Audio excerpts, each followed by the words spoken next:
Nigeria has an abysmal power situation yet to be tackled. A study conducted by the French Agency for Development revealed that the financial losses in Nigeria's power sector is growing by at least 474 billion naira annually.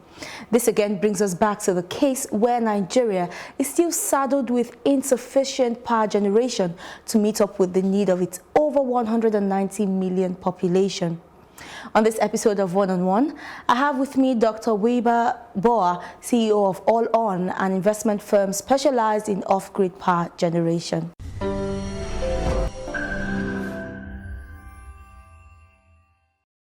Thank you very much for joining me in the studio. Thank you for having me. You have been in this industry and this sector for such a long time. What exactly is the current power generating capacity here in Nigeria? Well, if you take the on-grid generation capacity, it's around 4,000 to 5,000 megawatts on a very good day. In the last couple of months, it's gone down to 1,000, 2,000. But that is completely, I mean, it's way short of what the country needs. With a population of 190 million or 200 million, however you decide, we should have roughly, so basically it's about 1 million people per 1,000 megawatts. So we should have 190,000 or 200,000 megawatts. Ideally, that should be the ideal. Yeah, so even when we're talking about, oh, maybe by 2030 there'll be 10,000, 20,000, even, we're looking for a target, we're shooting for a target that's already way behind. If you look at other countries, so I was just in Trinidad and Tobago during the summer, my wife is from there. It's a small island, they have 1.3 million people. It's the size of maybe 3 local governments in Lagos. They have 2,400 megawatts on their grid. And that's not even counting the power used for their LNG plant and all that. So 2,400 megawatts for basically 3 local governments. And because of that, it drives industry, there's so many things that small little island, which is also built on oil, has been able to do because of that power. And so, you know, when we're in Nigeria and we're running our whole country on almost the same amount of power as a small island nation. There's a reason why so many other things just aren't working and why we're not competitive. Okay, so we also have a situation where we know that, you know, power generation is a very critical aspect in terms of business development in Nigeria and globally, as it were. But do you think we should, at this point, take off some of this burden from the grid and look up to using other alternative sources?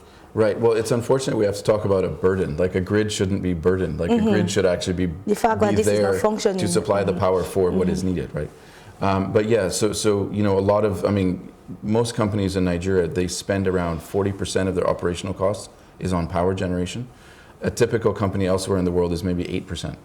So, I mean, right away you have that 30% gap, which is something that means any Nigerian company is right away uncompetitive. So if we're producing anything, we're already adding that much cost into what we're producing just because of the lack of power. So the reality is that most industries in Nigeria are already not on the grid. Even if they're on the grid, they now have to have alternative power solutions, whether that's diesel generators. The ones that are in the locations where we have sufficient gas infrastructure, like parts of Lagos and so on, they've used gas, they're generating their own power with gas turbines. And slowly it's starting to get that some of these companies now, the larger scale users, are starting to look at solar and other solutions. But the reality is, you know, we are really behind. And the lack of power is really what's driving our lack of competitiveness. And lack of competitiveness means we're also not creating jobs, you know, and it's sort of a spiral. But we really need to solve this fundamental problem.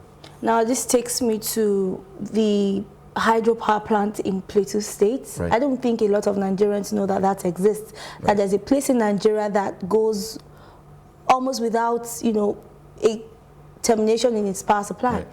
Yeah, so there's a company called NESCO on the plateau.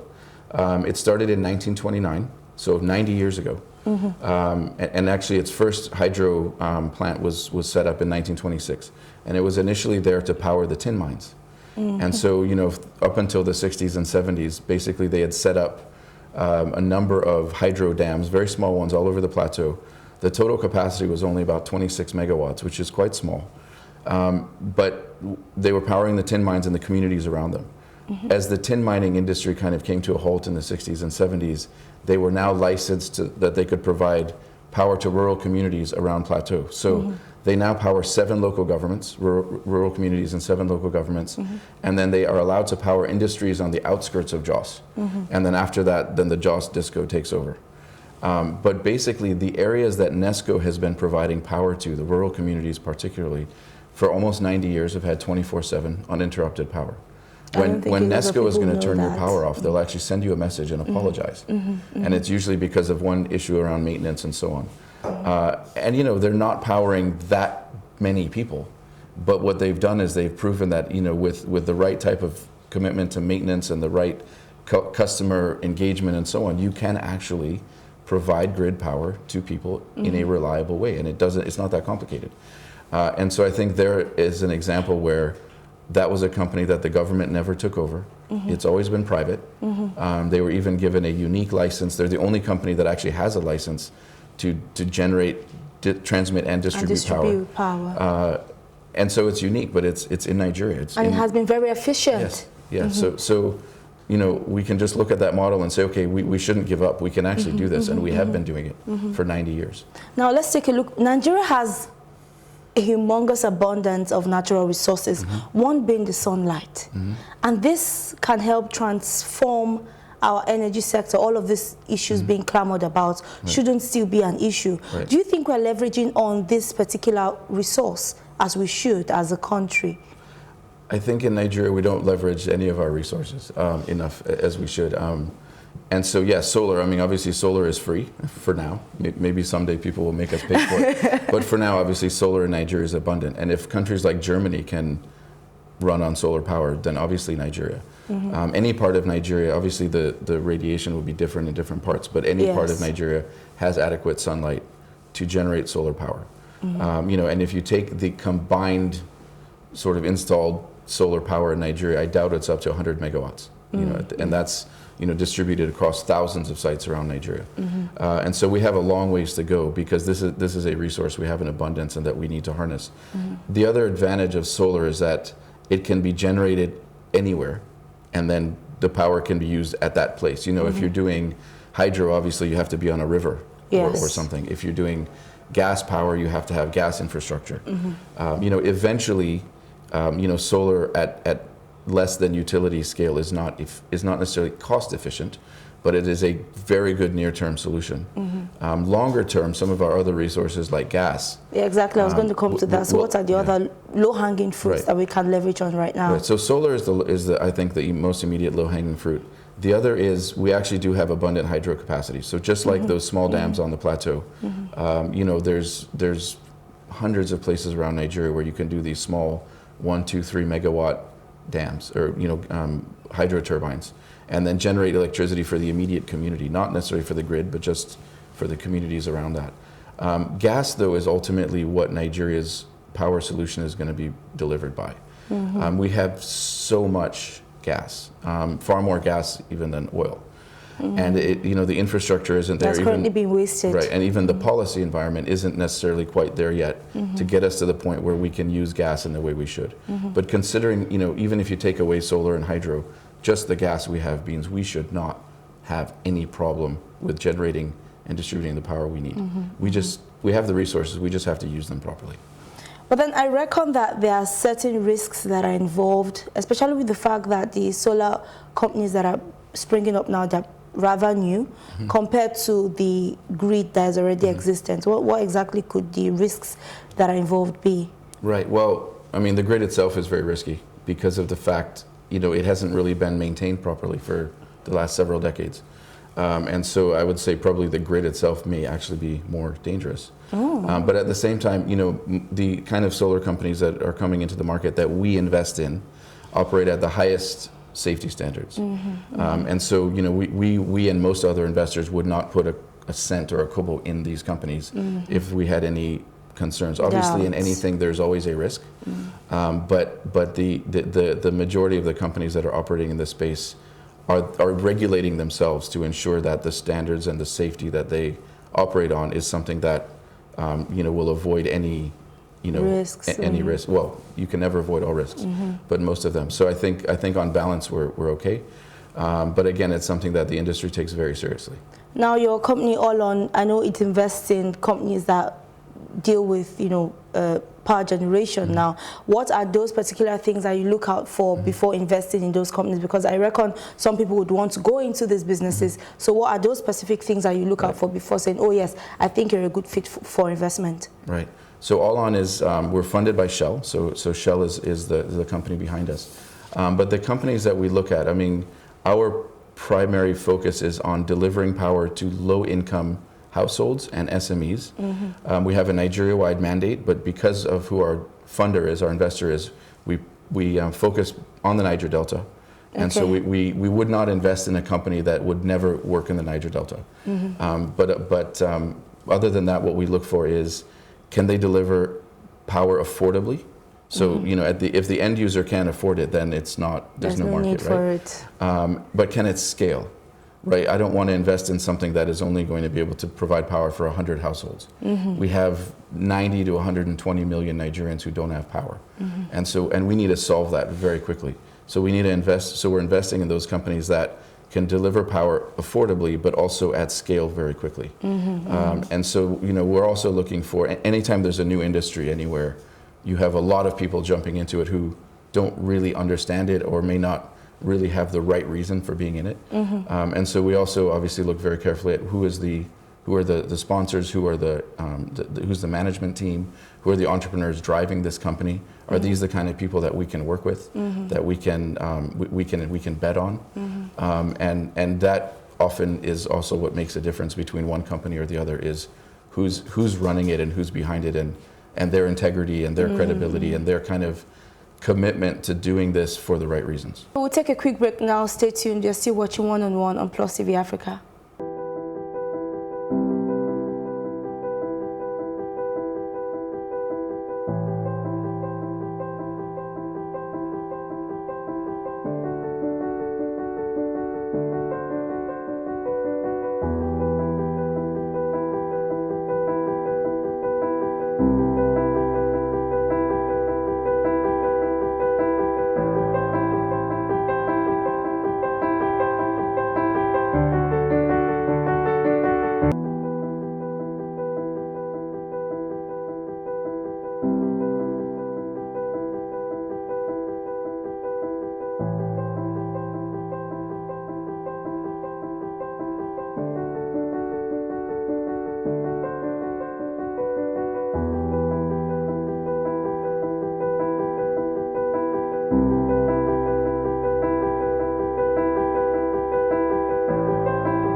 Thank you for staying with us. All right then. Here in Nigeria, we know that there's the process of transmission. It starts from the grid. So there's the generation, the transmission, and then the distribution.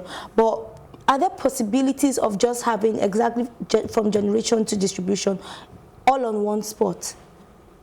Well, yeah, that's sort of what the off-grid power providers that we invest in do. And it can be either, in Nigeria, we already do that anyway with diesel generators, right? We usually generate and transmit and distribute on site, right? And so with solar, you can obviously do that. In some, depending if you have the infrastructure, you can do that with gas as well. But really, the model that's emerging globally is most developed countries are moving away from a central grid, and there's hundreds or thousands of small localized grids. In fact, interestingly, that whole concept of the national grid evolved in countries where they started with small local grids that then were joined, and now that's kind of being taken apart. And in Nigeria, we for some reason have this idea that you can only have one big national grid, and that's the only thing. And it's really just currently because it's a form of inefficiency. Right, exactly. And so if you could just like the discos are broken up, the gencos are broken. Why not have localized transmission? Mini grids, yes. Yeah, and with some of the regulation that's been put in place, actually, the government is deregulating to some extent that this could be could be allowed. So like the eligible customer regulation, it actually allows for, you know, if a company or a community or an institution, you know, can make an argument that they're not being properly serviced by the DISCO, they can seek another provider, and then another generation company, you know, normally on a relatively small scale, can then sort of generate power more efficiently, but closer, and then sell them the power, and then, you know, there's regulation governing that and so on. With that regulation, also, even some of the GenCos are now selling directly to end customers, and they're actually cutting out the transmission and the distribution companies. Although there's some agreement that there's some revenue share and all that along the way.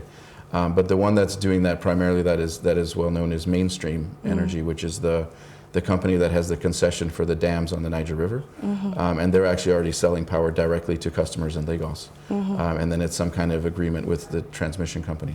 So all of these things are evolving, they're developing, and they're going to allow for, you know, more localized approach to addressing this problem. But we still have a long ways to go, and some of it involves regulation. Some of it just involves, you know, to do some of these things also involves a lot of capital. And because of the issues that the grid has had in the last 5-6 years since privatization, attracting capital for anything that's on grid is a bit difficult right now. All right, and then before we go, how has the regulation space helped or affected businesses such as yours?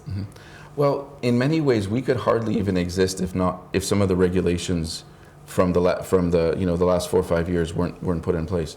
The eligible customer one is one that I just mentioned, and that's one that allows us to invest in, you know, sort of smaller scale, independent power projects that aren't going into the grid. And so we can now invest in those, which, you know, 3-4 years ago they wouldn't have been allowed. And then also, like, the mini grid regulation, for example, is another one which really defined the mini grid space. And mini grids is another very exciting development, where now you have rural communities around Nigeria that actually have 24/7 power. They have better power in the rural area than in urban areas. And a lot of this was you know, there were sort of experiments with this, but it didn't really start taking off until there was the right regulation, so that investors and developers could feel confident that if I'm putting up this infrastructure and making these investments, you know, the DISCO or anyone else can't just come and take it over or take it down. And so a lot of those types of regulations have now allowed for new approaches. A lot of them are quite new and not that well tested yet, but at least we're going in the right direction, so that there isn't this, you know, this sort of approach where we're only allowed to have the grid, the one national grid. And so it's moving slowly, and it's definitely moving in the right direction. All right, thank you very much for having this conversation with us, and I hope that we'll see major improvements in the power sector in Nigeria. Thank you very much. Thank you. Thank you for staying with us on this episode of One on One. For more educating and entertaining conversations of this nature, do follow us on Facebook, Twitter, and Instagram, and do subscribe to our YouTube channel, all at Plus TV Africa. Until next time, I am Irene Ubani. Bye.